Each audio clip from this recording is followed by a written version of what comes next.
We are back. Flint's News Talk 1470 WFNT. Dan Foley, Andrew McGinnis here. And as promised, we've got Representative Gary Peters. Representative Peters, how are you, sir? Well, it's great to be with you. How are you doing today? Fantastic. Good to hear from you. Glad you could find some time to talk to us. We sure appreciate it. Always a pleasure. Listen, pretty big shakeup the other day in that I want to touch base on this first. We're going to talk about the 51st anniversary of the Equal Pay Act as well, but what's the scuttlebutt in D.C. about the Eric Cantor election? Well, it certainly was definitely a surprise to everybody. It wasn't on anybody's radar that he would lose in his primary, so it was certainly a shocker. And I'm not in the Republican caucus, but I know there's been an awful lot of conversations as a result of that as to leadership, but certainly has everybody really pretty surprised around here. It was a shocker. I couldn't believe it when I heard the news reports coming out. So, listen, we do appreciate you being with us, and we are going to talk about the 51st anniversary of the Equal Pay Act. Also want to note that in the latest Real Clear Politics average, it shows that you've got a 5-point lead over Republican, your opponent for the Michigan Senate seat being vacated by Carl Levin. So I suppose in this case, at least, you're not so concerned about equal pay for like Terry Lynn land. Well, it's certainly we're pleased about having good polling numbers. We're particularly pleased because, as you know, we've got a couple out-of-state oil billionaires, the Koch brothers, that have been spending millions and millions of dollars in the state of Michigan on negative ads against me, ads that have been debunked by every fact checker out there, and it shows the folks in the state of Michigan are having their voice heard and are supporting me, despite the fact we're getting outspent by a big margin by these out-of-state oil billionaires that are supporting Terry Land. Now, I'm sure that there are out-of-state groups or, PAC money, obviously helping your cause as well. I mean, I don't know what the numbers are going to end up looking like, but one of the good things about this race with Eric Cantor, not always does it come down to money. As you say, it's about appealing to the voters. I think I saw something that Eric Cantor spent more money on steak dinners than Dave Bratt spent on his entire campaign. So money isn't everything, obviously. No, it isn't, and that's a good thing to show that. We need to show that we're being outspent by a large margin because of this out-of-state money. But I'm out in the state. I'm going to every corner of the state, getting to know folks. I take the job of being a representative very seriously, and that means you actually have to be in the community. You have to do more listening than talking. You've got to travel from one end of the state to the other. It's all about grassroots, and that's what I've been doing the last year. And I'm pleased that it's that effort about actually being in the community, talking to people one-on-one and listening to folks that is paying off. That's why we're ahead in the polls right now, and we've got to show that out-of-state billionaires can't buy elections. This is about grassroots campaigning with Michiganders making the decision as to who's going to aggressively fight for middle-class families in Washington, for middle-class families here in our state. So you're going around the state. Let me ask you, this leads into one of the questions I wanted to ask you. As you go out and you talk to people, I looked at the Gallup's most important problem tracking poll, and equal pay doesn't register there. Is this something that you're hearing from constituents, that this is an important issue? Or, how do you come to the conclusion that this is something that you want to focus on? Where does it rank in terms of an issue facing the country? With 62% of people feeling that we're on the wrong track right now, how does this rank as an issue for you? Is it top 10, top 3? Where would you rank this in terms of importance as an issue facing the country?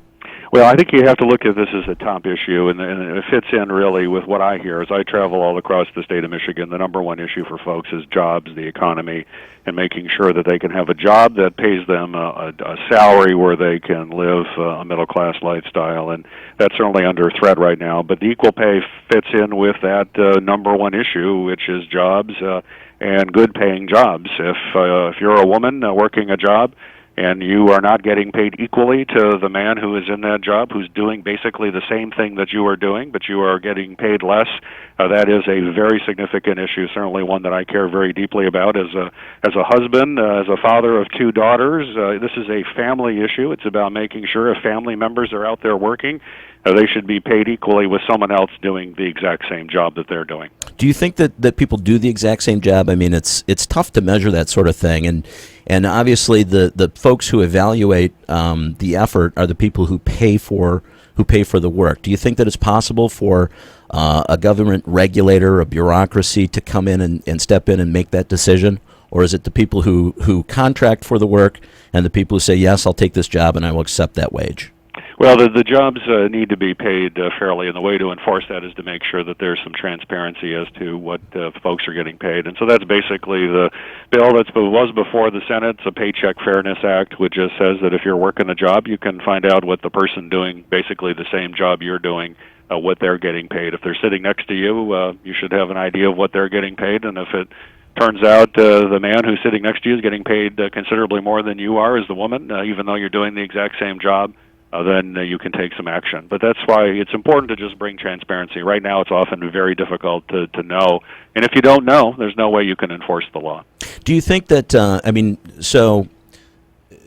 so there's no right to privacy in a contract then? You think that in this case it's something where that information, you've agreed to accept a wage and your employer's agreed to pay you a wage, and say you've got a contract, there needs to be, you believe that there doesn't deserve to be privacy in that contractual arrangement?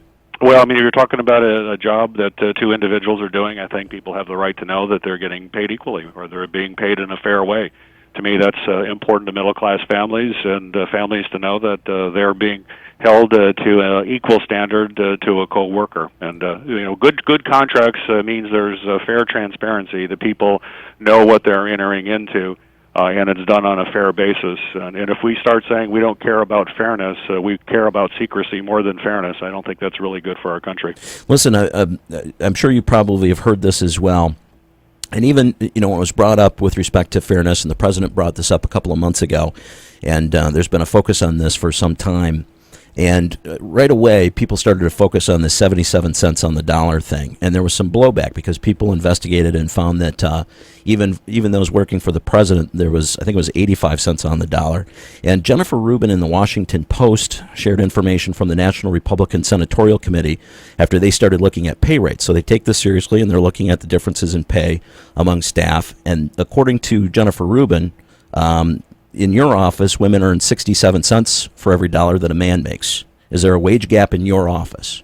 Well, the wage gap that we're concerned about are people doing the same job, doing the same work that they need to be paid equally. And so certainly the study that was put out was a flawed study. If you look at actually the time frame, it was a very selected time frame they looked at, and it was clear that it was not a problem with a man and a woman doing the exact same job. In fact, the people who had the same job category, actually, the women were paid a little bit higher than the men in the exact same job category, but there were certainly differences. There's a difference in pay between a chief of staff and a receptionist. You will find that difference. But in the jobs in which a man and woman were doing the exact same job, they were paid nearly identically. In fact, the two women in those cases, I believe, were getting paid a little bit more. And you've got to look at those things. I think that's absolutely right. And that was one of the things, that was one of the criticisms of the 77 cents number that the president quoted, is that wasn't factored in there either. Because you're absolutely right. I mean, a chief of staff is going to earn more than someone who's not chief of staff, right? Who's an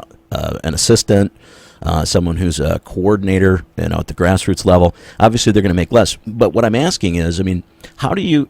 So is the government going to decide which are equal jobs? I mean, do you think that that's the role of government to do that? Well, I think it's you do know when you have certain jobs that are equal. I mean, we have that in our office. I mean, we've got a legislative assistant who does policy work. Those are the similar types of positions that are held by individuals. So there are different job classifications. Certainly employers have job classifications. That's not something that is out of the ordinary for companies. Folks have different classifications for different employees, so it's pretty straightforward. Sure. Listen, one last thing that I wanted to ask. Jonathan Weissman wrote a piece in the New York Times in April entitled "Democrats Use Pay Issue and Bid for Women's Votes." Is this an electoral strategy? Are there people who are looking at this issue as something that helps them politically as they're facing election? Well, I look at equal pay as something that goes beyond election. It's just simply what is right. As again, I'm a father of two daughters. I want to make sure that my daughters are paid fairly and equally when they're in the workplace. They should be treated. It's a basic human right that folks are treated fairly in this country. So to me, it's about who I am. It's about a core value and something that I will fight for to make sure that middle class families are being treated in the workplace. So Do you think wherever politics there may be, to me it's just about doing what's right, and Sure. to me that trumps everything. Do you think we've made progress in the 51 years? Do you think how do you think we've done in because I know there was a study, I forget the group, but for women under 30, I believe the pay gap, the wage gap, has been eliminated, hasn't it? Well, certainly there have been strides that have been made from the law. There's no question about that. That's been a positive movement, but we still got a ways to go. And in my view, that's why you just have to make sure there's more transparency and sunshine.